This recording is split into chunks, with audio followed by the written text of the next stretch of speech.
बिल्कुल यही बात उस वक्त भी बोला जा रहा था जब राम मंदिर का फैसला नहीं आया था कि मुसलमानों को बड़ा दिल करके एक ही मंदिर की तो बात है, मुसलमानों को दे देनी चाहिए जिससे भाईचारा बढ़ेगा। तो दोस्तों, आम्बेडकर साहब ने कहा था आरएसएस मतलब संघ की कथनी और करनी दोनों बिल्कुल अलग अलग है। लोग सीधा बोलते हैं लेकिन आचरण उनका एकदम उल्टा होता है। दोस्तों, आरएसएस के साथ बजरंग दल, विश्व हिंदू परिषद जैसे जितने भी इस टाइप के संगठन हैं उनसे कहीं ना कहीं इनडायरेक्टली जुड़े हुए हैं। दोस्तों, आरएसएस प्रमुख मोहन भागवत जी ने आरएसएस का मतलब संघ का 100 साल पूरा होने के मौके पर उन्होंने बड़ा लंबा भाषण दिया, लंबा स्पीच दी। उनमें से कुछ बात मोहन भागवत जी ने इस तरह से चालाकी से बोलकर निकल गए जो कि मुसलमानों के लिए चिंता का विषय है। मुसलमानों को थोड़ा इस पर सोचना चाहिए, जो कि आप लोगों को इस बारे में गोदी मीडिया बिल्कुल भी नहीं बताएगा। आखिर मोहन भागवत चालाकी से कितने बड़े बात बोल गए, किस तरह से मुसलमानों को लेकर मोहन भागवत जी ने बोला है, इस पर गोदी मीडिया पर कहीं पर कोई चर्चा नहीं है। आखिर इस टाइप का मोहन भागवत जी का बोलने का क्या मतलब है, आखिर क्यों मोहन भागवत जी ने ऐसा बोला।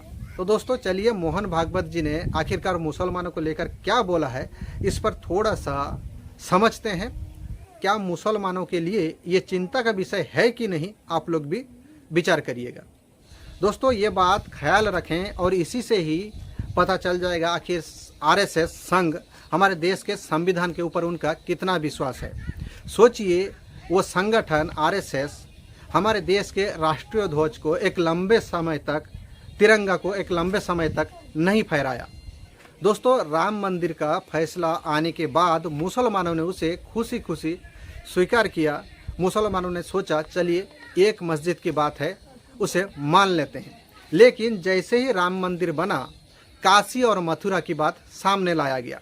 मतलब ज्ञानवापी मस्जिद और शाही ईदगाह की बात सामने लाया गया। अब संघ प्रमुख मोहन भागवत जी बोल रहे हैं राम मंदिर ही एक लौता मंदिर था जिसको लेकर संघ शुरू से लेकर आखिर तक मंदिर के लिए लड़ा। मोहन भागवत जी का कहना है काशी और मथुरा पे भी हिंदुओं का आस्था है, लेकिन संघ उस पे नहीं जाएगा। जी हाँ, संघ नहीं जाएगा। चालाकी सोच देखिए, संघ नहीं जाएगा, लेकिन संघ का कोई मेंबर मतलब कोई सेवक चाहे तो उस लड़ाई पे जा सकता है, काशी मथुरा के लड़ाई पे जा सकता है। पहले ये बयान सुन लीजिए आप लोग, मोहन भागवत जी ने आखिर क्या बोला है। आंदोलन राम मंदिर था जिसमें हम जुड़े इसलिए उसको आखिर तक ले गए। अब बाकी आंदोलनों में संघ जाएगा नहीं, लेकिन हिंदू मानस में काशी, मथुरा, अयोध्या तीनों का महत्व है। 2 जन्मभूमि है, एक निवास स्थान है। तो हिंदू समाज इसका आग्रह करेगा।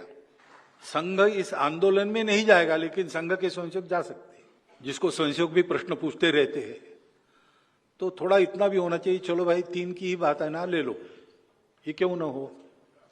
ये भाईचारे के लिए एक बहुत बड़ा। तो सुना आप लोगों ने किस तरह से मोहन भागवत जी बड़े होशियारी से, बड़े चालाकी से बोल गए कि काशी मथुरा पे भी राम मंदिर एक लौता मंदिर था जिस पर आरएसएस पहले से मतलब शुरू से आखिर तक लड़ा, और काशी और मथुरा पे भी हिंदुओं का आस्था है, हिंदुओं का विश्वास है। अगर कोई चाहे, मतलब संघ नहीं जाएगा, कोई चाहे संघ का सेवक, वो आज़ाद है संघ से, वो जा सकता है। यहाँ पे आप लोग जरा सोचिए कितने चालाकी से वो बोल गए। क्या संघ अकेला संघ नाम से ही चलता है? संघ किसको लेके चलता है? सारे मेंबर को तो लेके चलता है। मतलब स्वयं सेवक किसको बोला जाता है? सब एक दूसरे के साथ जुड़े हुए हैं तब जाकर संघ है। और मोहन भागवत जी का कहना है कि संघ का कोई सेवक चाहे तो जा सकता है। तो क्या एक कोई जाएगा? इसका मतलब ये हुआ कि लाखों स्वयंसेवक आज़ाद हैं काशी और मथुरा की लड़ाई में जाने के लिए। मतलब ज्ञानवापी मस्जिद और शाही ईदगाह के लिए वो लोग जा सकते हैं। यहाँ पर यह बात भी सोचने वाली बात है, आरएसएस के साथ बजरंग दल, विश्व हिंदू परिषद जैसे संघ कहीं ना कहीं इनडायरेक्टली जुड़े हुए हैं। उनसे, आरएसएस से ये दल प्रभावित हैं। ये लोग भी इसी मस्जिद और मंदिर की लड़ाई में ये लोग शामिल होते हैं। आगे मोहन भागवत जी ने क्या कहा, इस पर जरा ध्यान से सुनिएगा। आखिर किस तरह से चालाकी से कितने बड़े बात बोल गए हो। मोहन भागवत जी ने कहा उनको संघ के लोग उनको काशी और मथुरा के विषय पर पूछते हैं, क्या राम मंदिर की तरह बड़े दिल करके काशी और मथुरा मतलब ज्ञानवापी मस्जिद और शाही ईदगाह को भी मुसलमान खुशी खुशी हिंदुओं को नहीं दे सकते? दिल बड़ा करके मुसलमान ये दोनों मस्जिद भी क्या नहीं छोड़ सकते? यही हाल बिल्कुल इसी टाइप का विचार भी राम मंदिर का फैसला जब नहीं आया था इसी को ही सामने लाया गया था। बिल्कुल यही बात उस वक्त भी बोला जा रहा था जब राम मंदिर का फैसला नहीं आया था कि मुसलमानों को बड़ा दिल करके एक ही मंदिर की तो बात है, मुसलमानों को दे देनी चाहिए जिससे भाईचारा बढ़ेगा।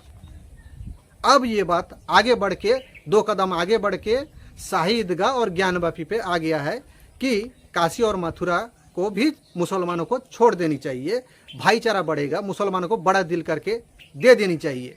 कितने चालाकी से वो बोल के निकल गए। जरा सोचिए, जो मामला अब कोर्ट अधीन है, कोर्ट में विचाराधीन है, अभी चल रहा है उस पर कार्रवाई, लेकिन मोहन भागवत जी बड़े चालाकी से इसको रख गए बात को।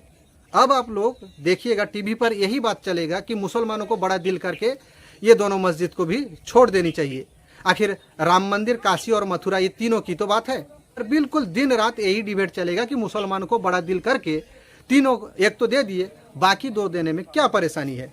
तीनों की तो बात है। आगे मोहन भागवत जी बोल जाते हैं 3 बच्चों की बात, कि महिलाओं को 3 बच्चा पैदा करना चाहिए। अब महिला कितना बच्चा पैदा करेगी नहीं करेगी 100 करोड़ जनता का फैसला ये करते हैं। अब जरा सोचिए, कितने चालाकी से, छोड़ दीजिए ये बात को, छोड़ दीजिए, लेकिन कितने चालाकी से मुसलमानों के लिए बोल गए कि मुसलमानों को बड़ा दिल करके छोड़ देनी चाहिए 3 मस्जिद। तो खैर दोस्तों, ये बात मुसलमानों को सोचनी चाहिए या फिर नहीं, इस पर मुसलमानों को विचार करनी चाहिए या नहीं, आप लोग खुद विचार करिए। धन्यवाद। जय हिंद।